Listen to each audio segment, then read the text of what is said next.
Okay, you're on. Now, the question. Start over again, hold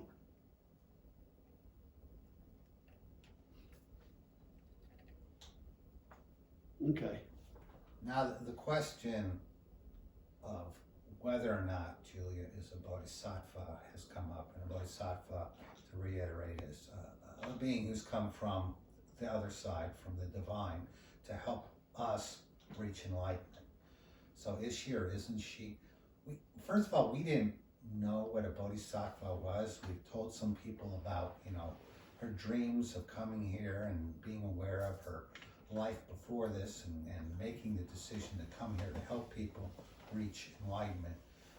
We didn't know what it was. Somebody told us, well, that's a bodhisattva. So we looked it up and we go, well, that kind of fits. But, we don't want to get into this debate of whether she is or isn't, because that's going to take away from our work.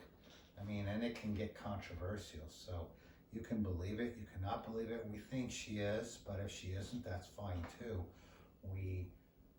People need definitions, and so that seems to be the correct one. But we just want to do our work. We want to help people. We want to heal people, and that's where we will focus. So y'all can debate it on social media if you want. It doesn't really, it's not that big a concern to us. We just kind of know she's here to lead people to the light. Good. Next one.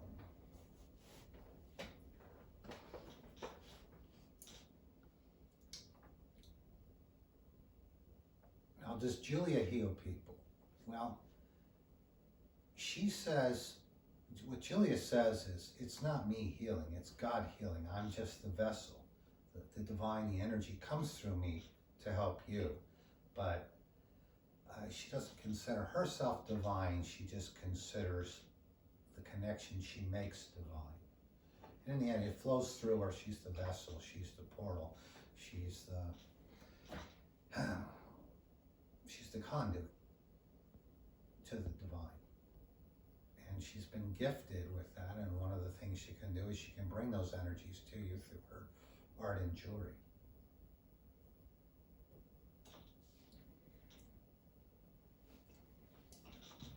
The one thing that I've witnessed with Julia's art and her jewelry is that she'll be working on it and working on it and working on it. And it's kind of nice. And then at some point, she gets this spark and it comes through her. And suddenly she does, sometimes it's the last 3 brush strokes on a painting or changing one bead out for another. Whatever it is, there's just this point where it goes from being a thing to being something alive. She breathes this life into it.